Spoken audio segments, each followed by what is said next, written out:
Good afternoon everyone. So ngayon, bali magre-repair tayo ng panel gauge ng Toyota Innova.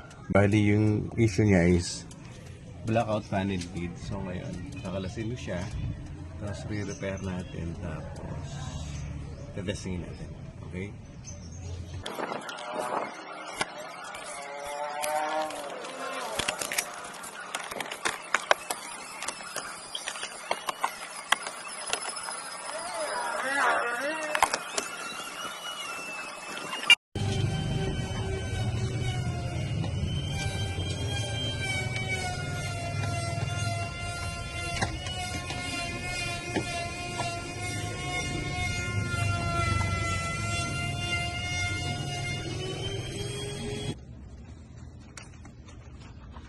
Okay, bali ginagawa ko is nililinis ko after repair ng panel gate. Sinasama ko yung pinakatakip nila para mas magandang tignan pag binalik ko na siya.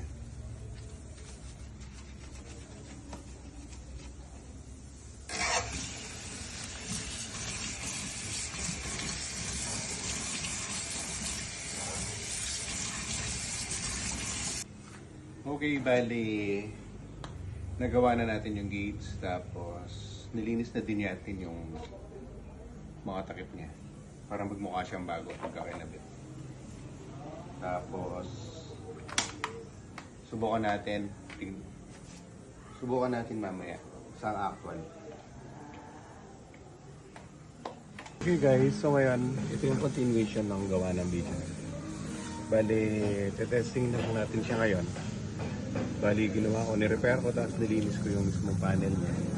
Tapos testing na natin.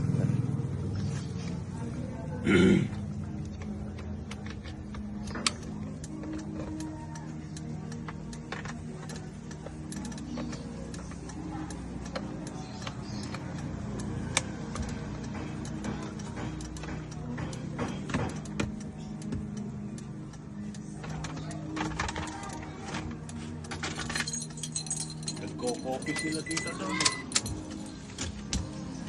Okay, so bali okay na siya.